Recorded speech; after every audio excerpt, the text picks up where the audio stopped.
Today's presentation will be discussing jacks, cords, and a few components that are found in your typical run-of-the-mill Western Electric ITT Stromberg telephones, 500 series, 554s, 2554s, etc.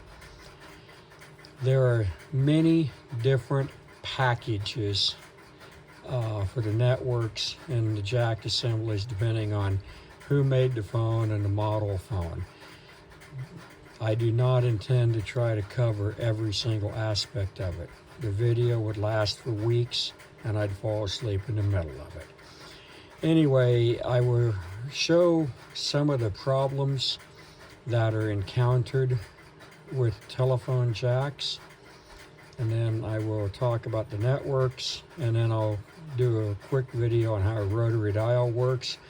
These are going to be modern dials. They're not going to be the old 4 and 5 series that you find on 302s. I may do one of those in the future. This is just a very high level overview, and I do have videos that discusses ringers, networks, and so forth in more detail, and the links will be below. This is a HD recording. The other ones will be in low D. One thing about telephone jacks and telephone cords, the standard line cord that is shipped with a standard 2500, 500, and so forth are rolled, as in the conductors down here. When you make a cord, you'll have a black or a yellow on one side and a yellow on the other. When you put it together, you should have 2 blacks or 2 yellows, and then the red and the green are in the center, and so forth. These cords are rolled from one end to the other end. The computer world wants to call this as crossover cable. It's not a crossover cable, it's just simply rolled. One thing to note about modular cords, the telephone was invented before the computer. Bell Labs came up with the modular concept, or at least perfected it, and it was in existence long before any of the networking stuff we have here in the 2000s. So I will refer to all of this stuff with its proper terms. I do understand that for the most part, if you're using a touch-tone phone or a rotary phone, the polarity does not necessarily matter unless it is a Western Electric telephone. They did not put polarity guards on their touch-tone pads or in their phones until the 1980s. That's when they began to place polarity guards to overcome reversals on the line. And the reason for the reversals on the line is the switching systems, and I have many videos regarding different switching systems that you can watch if you want to see what's happening. With a polarity guard, again, the polarity to the phone, the touch-tone pad, will always be the same. If you have a Western Electric or some early ITT and Stromberg phones, then if the line is reversed, it simply will not produce a tone. So you simply change the red and the green wires and it'll produce a tone. In today's world, the telephone company does not guarantee polarity or even try to give you proper polarity. One thing that has happened due to the advent of the modular concept, especially in the small key systems like the Panasonic systems and some other ones, they would put modular jacks in the control unit and then modular jacks at the phone. Well, if you was to run from the control unit to a modular jack, wired up some wires on the modular jack, and then connected it to another modular jack, things will work okay most of the time. However, doing that, you can end up with a reverse polarity, And my scope of this video is just to let you know the pitfalls of some of the things that happens. So we'll assume this is a standard basic 4-conductor telephone jack, wall jack. This particular style is what the Bell system used exclusively, and then other manufacturers made jacks like this. And then of course today there's literally hundreds of different configurations, but they do the same exact thing.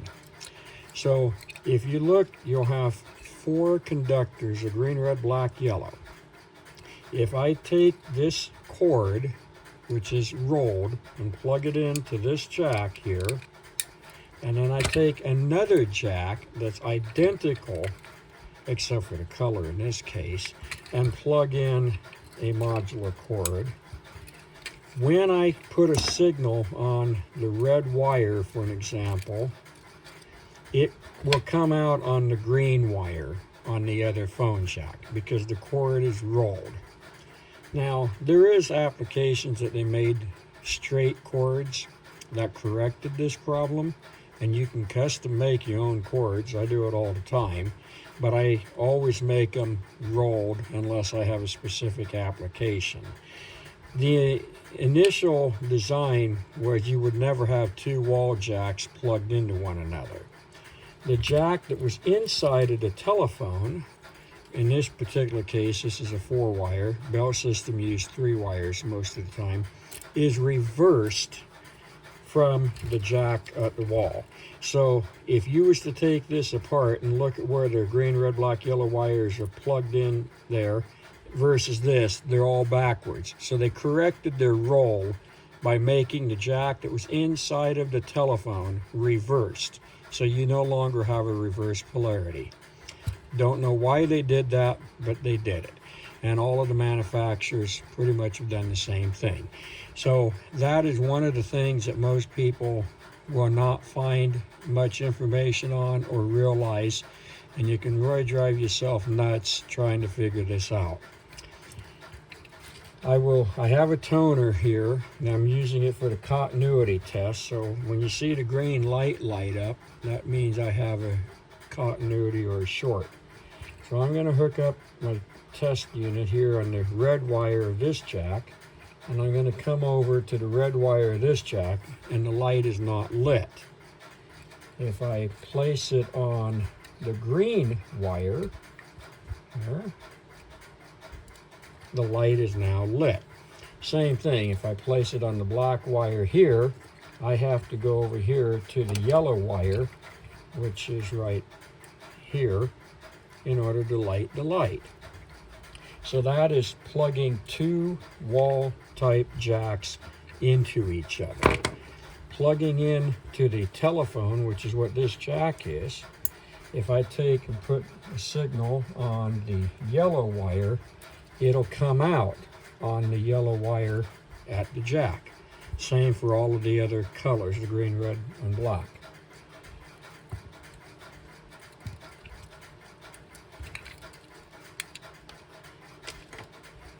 I also have here, and they did make special application, 6-wire phone jacks, and this is identical to the 3 and 4 wire, other than you have a white and a blue wire for the 3rd pair.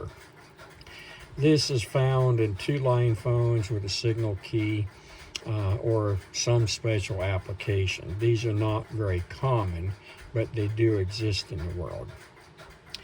And the same thing, this jack is reversed in the phone, so if I use the standard jack that had 6 wires, then color for color would line up and it works just fine. In some of the Data series phones that AT&T Western Electric made, they also made an 8-pin jack. This here has the standard telephone color code of the white, blue, white, orange, white, green, white, brown. And if you was to plug in a standard basic cord to this jack, and then you have this jack here, and put a signal on the green wire, it would come out on the white and the blue. Over here, the red wire would come out on the blue and the white. the black wire would come out on the white orange, and the yellow would come out on the orange yellow.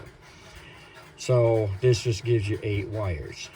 Now, the Bell system, as well as other companies, made their own cords. Now, this is an 8-conductor non-rolled cord, which if you, and I don't know if the camera can see this or not, but if you can look at the end, here, I hope that shows, this cord does not have a reversal in it.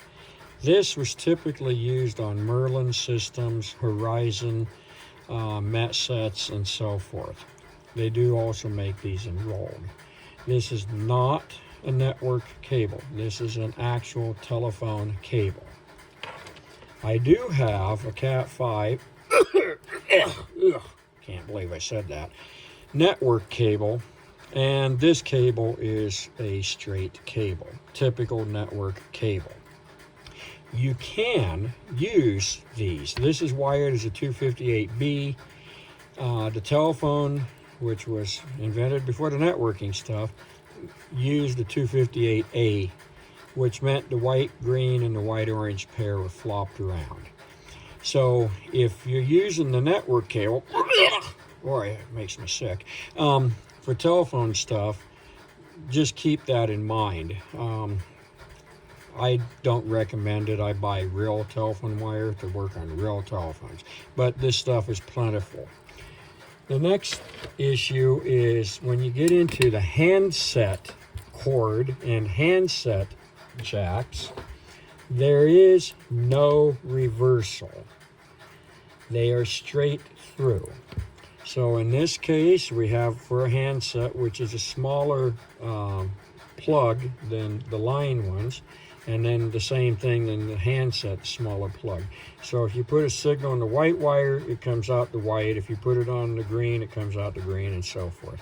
The cords are wired as a straight cord, so I'll just demonstrate this. This is a Western Electric cord using a Western Electric transmitter, wire assembly, and then somebody's bass jack. I don't know if it's a Western or ITT. And they're all the same. So again, the white lead here goes through the cord and comes out the white lead here. So if you're trying to use handset cords for things, you can cut off the plug on a handset cord and put a line cord plug on it, or vice versa. And occasionally there might be a need to do that. I've done some custom stuff where we needed to plug handsets into this type of a jack with some model railroad intercoms, but normally that's not a standard operation. I just hope this helps you out. I will show you networks and discuss them momentarily. I have 3 networks in the view, and I will briefly show you the difference between them. Again, I have a video that goes into far more detail about the networks. This is more of an identification, FYI type thing. We have here a 425E. Now the 425 series networks, there was a lot of these in different packages. This particular network is out of a rotary dial phone, and you'll have the F and the R terminals. And there's a capacitor between these terminals in a rotary dial phone, but it's not needed in a touch-tone phone. You can hook this up on a touch-tone pad to it. It'll work perfectly fine. But if you put this in a rotary phone and it does not have the capacitor, and you're trying to do an on-hook monitor circuit, which I will someday make a video on that, it won't function correctly. Here's a 425K network, and this is what was typical in touch-tone phones. 2500s, 554s, and so forth.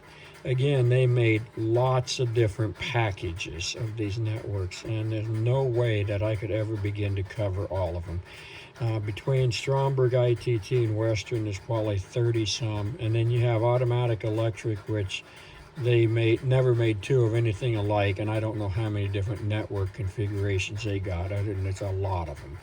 Then ITT, which is what this is, they made a universal network primarily with the capacitor between the terminals F and RR until they got into the late 1980s, and then they started omitting the capacitor that was not needed because rotary phones are pretty much over with. This is a PC board, and in here it's the induction coil, couple of resistors, capacitors, and so forth. So you got these components, and the capacitors are inside of a can that's got kind of a coolant stuff in it that you do not want to take out. It's gross, it's disgusting, and it stinks. So I'm just showing this as a representation. If you look at telephone schematics made by the three different manufacturers, they will tell you the terminals. They will not show you a picture of the network. You have to hunt for the terminal that you're looking for, F, RR, the capacitors on A and K, and so forth. These networks, out of the thousands of phones I've worked on in my lifetime, I've had one single Western Electric network fail. However, they came up with, in the 80s, Western Electric did, a replacement for this that was a different package, and it was called a 4228 network. And those fail if the phone gets dropped because the induction coil is suspended by its wires in the package. There's nothing holding it there. So I have had a few, not very many, of them that's gone bad. The ITT and Stromberg networks, maybe one or two. So don't believe that you have a bad network. The odds are astronomical that you do. The exception is if the phone was hit by lightning or high voltage, it could, if the phone was off hook or contacts were not gapped enough, it could end up damaging the network. At that point, just throw it away. There's way too many phones in the world to try to fix a stupid network. Same thing with the 101A and 101B induction coils. There's just a million of them out there, so I would not invest any time in trying to ever replace one. The difference between a network and an induction coil, and here's the induction coil you can see, and there's one in here similar to that, is an induction coil has no electronics. It's just a transformer for all practical intent. Here we have capacitors, varistors, and then a transformer, better known as an induction coil. The telephone industry rarely talked about transformers. They were referred to as inductors, repeat coils, and different terminology away from the standard electronics industry. Keep in mind that the telephone industry was around long before radios and modern electronics. The only thing that's older than a telephone when it comes to electrical components for transmitting some type of a signal would be a telegraph, which was just simply batteries, a coil wire, and a key. Very, very simple. So that predates this technology here. I have what is called a 4010 network. This is generally found in Princess phones, 701, 702, 2702s, and so forth. This was also used in the mini-wall 2554s. Western, ITT, and Stromberg all made these types of network. There is absolutely no difference between them two networks from an electrical point of view. They do the same thing, it's just space required a different profile type of a network.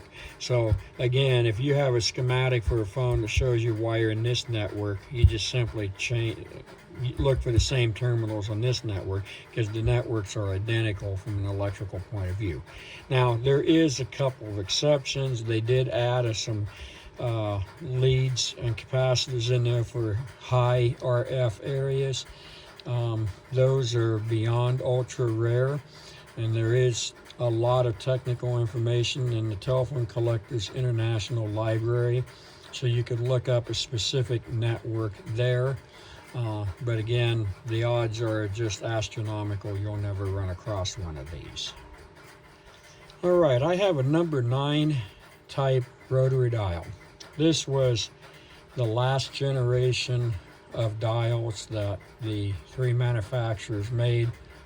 Northern Electric / Northern Telecom had a number 9 dial that was slightly different, and none of the parts are interchangeable on those. So if you find a Northern Electric dial, don't be surprised if it doesn't mechanically interchange with others. The finger wheels are the same amongst everybody, but the rest of the dial, the number ring is not the same in the retaining clip. So I have my tone tracer hooked up to the 2 white wires of the dial. So when you pick up your phone and you dial a number, if you're paying attention to what's going on, you'll hear that the dial tone goes faint when the dial goes off normal. What they're doing is simply shorting out the receiver element, the U3 receiver element. So as long as I have this dial off normal, I will have a green light. It'll stay green until the dial returns 100% back to where its home position is.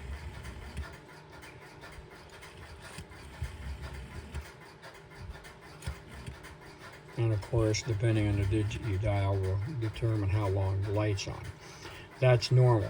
If you're working on a phone and you're having issues, you can disconnect either one of those leads, and you'll just simply be disconnecting the mute lead for the receiver element. Will not hurt anything. And with the varistors across the receiver units, those pretty much eliminate the click anyway. The important leads, in this case, there's a blue and a green wire. Western Electric had some dials that were 2 blue wires. It doesn't matter which one is which. It's just a switch, kind of like a light switch that you're just turning off and on depending on the digit you dial. So presently, in the normal position, we have continuity. The light's lit. So I'm going to go off hook and dial as 0, and so far the light is still lit. When I let go of the dial, you're going to see the light flashing. That is the dial opening and closing the circuit. So if I dial as 0, it'll turn it off and on 10 times. If I dial 5, 5 times. If I dial 1, 1 time, and so forth. If you have a dial that's got problems in the contact and you go off hook and do that and nothing happens, if the light's not lit in this particular case, I have had, and it's not very often, the contacts where they were messed with and they're not opening and closing in the dial. That's an easy fix if you have mechanical skills. If you hook up the green and the blue backwards in any phone, it don't matter. Again, Western had 2 blue wires. ITT and Stromberg did the blue and the green. Automatic Electric had lots of different dials, lots of different colors. So Automatic Electric equipment is outside the scope of the videos I'm producing. I have some AE stuff, but I don't have very much of it. And because they never made 2 of anything alike, it's just very difficult to try to produce a video explaining how this stuff works when there's just too dang many variations. Another thing is, if you want to remove the finger wheel, down here on the finger wheel is a pin, a hole, that you can take a small paper clip and push in and push down this metal thing and crank the dial further, and it'll unsnap that and you can remove the finger wheel. Paper clips work fine. I have a tool for it, as well as I can just reach in with a very tiny screwdriver and pop it down. If this gets bent down too much, when you put the finger wheel on and dial, it'll just fall off. So you just have to bend that up. The finger stop, in this particular case, is held in with a screw. Some of the newer ones that Western made was snap-in, and you just push down on a little release to pull the finger wheel or the finger stop out. The number plates are interchangeable with ITT Stromberg and Western. They're not interchangeable with Northern Electric. However, depending on the dial, there are two different types of number rings, and I'll show a couple of them in a moment. So depending on the dial, you may or may not be able to take a number ring off of a good looking number ring off of a lousy dial and put it on a good dial with a lousy number ring. And there's just literally so much of this stuff out there, both dials and plastics, that it's not really worth a lot. I've probably got 300 or 400 of these, so I just match up whatever I need at the time. But that is something to be aware of. This is a Western Electric late model number 9 dial. It's missing the plastic bezel thing on it. As I was saying earlier, that the later ones, you just push this in with an ice pick or something and then just pull this up to release it. And then for the plastic finger wheel, this is what's actually holding it on and locks it into place. So this dial here, this face probably will not work on that dial. And I'll show the two different types. There was some of the faces that was interchangeable, but they're not that common. This dial face, number ring is what they're technically called, has a different configuration, that these can go on a twist lock type of a dial, which is the latest generation that ITT Stromberg and Western made, or it can go on a dial that does not have the locking mechanism, and there's a metal ring that goes around it that you lock in on the dial.